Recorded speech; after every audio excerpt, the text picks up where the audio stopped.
The legend of Sleepy Hollow, found among the papers of the late Dietrich Knickerbocker. A pleasing land of drowsy head it was, of dreams that wave before the half-shut eye, and of gay castles in the clouds that pass, forever flushing round a summer sky, castle of indolence. In the bosom of one of those spacious coves which indent the eastern shore of the Hudson, at that broad expansion of the river denominated by the ancient Dutch navigators the Tappan Zee, and where they always prudently shortened sail and implored the protection of St. Nicholas when they crossed,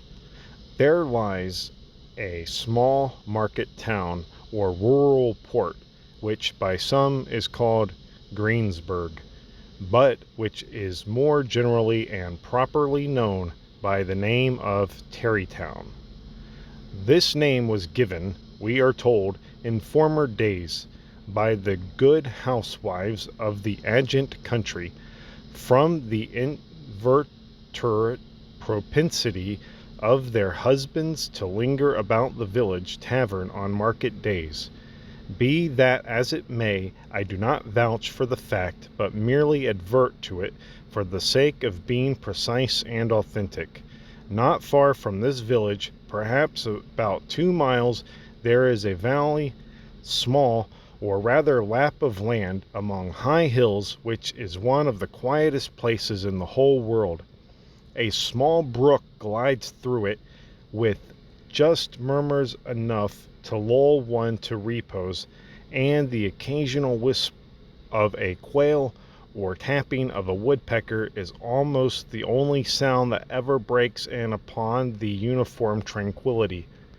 I recollect that, when a stripling, my first exploit in squirrel shooting was in a grove of tall walnut trees that shades one side of the valley. I had wandered into it at noontime, when all nature is peculiarly quiet, and was startled by the roar of my own gun as it broke the Sabbath stillness around, and was prolonged and reverberated by the angry echoes. If ever I should wish for a retreat, whither I might steal from the world and its distractions, and dream quietly away the remnant of a troubled life, I know of none more promising than this little valley. From the listless repose of the place and the peculiar character of its inhabitants, who are descendants from the original Dutch settlers, this sequestered glen has long been known by the name of Sleepy Hollow, and its rustic lads are called the Sleepy Hollow Boys throughout all the neighboring country. A drowsy, dreamy influence seems to hang over the land and to pervade the very atmosphere.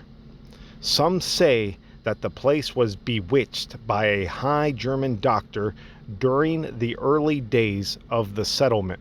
Others that an old Indian chief, the prophet or wizard of his tribe, held his powwows there before the country was discovered by Master Hendrik Hudson. Certain it is that place still continues under the sway of some witching power that holds a spell over the minds of the good people, causing them to walk in a continual reverie.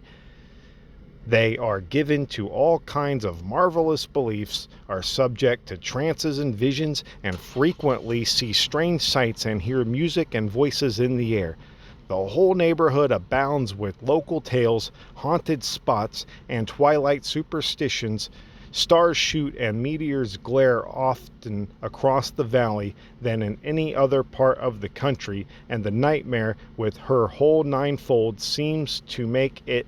the favorite scene of her gambols. The dominant spirit, however, that haunts this enchanted region and seems to be commander-in-chief of all the powers of the air is the apparition of a figure on horseback without a head.